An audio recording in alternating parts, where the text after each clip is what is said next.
ఇప్పుడు ఏ విషయమైతే ఈరోజు వచ్చిన విషయం, ఆంధ్రప్రదేశ్ ప్రతిష్ట బ్రాండ్ కూడా దెబ్బతినే విధంగా ప్రవర్తించారు. ఇది చాలా బాధేస్తుంది. ఇంటేనే చాలా బాధాకరంగా మనం ఏ విధంగా చెప్పుకోగలుగుతాం అనే పరిస్థితి వస్తుంది. ఇంకా వాస్తవాలను రావాల్సిన అవసరం ఉంది. ప్రభుత్వం కూడా ఆలోచిస్తున్నాం.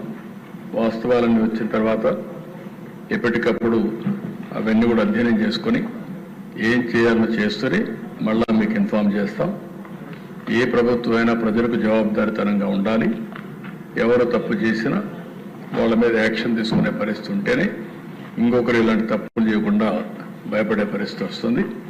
ఏదేమైనా ఈరోజు నా దగ్గర ఏదైతే నియమారి కానీ అక్కడ వేసినటువంటి ఛార్జ్ షీట్ రిపోర్ట్ కానీ అన్నీ ఉన్నాయి. అది పబ్లిక్ డొమైన్.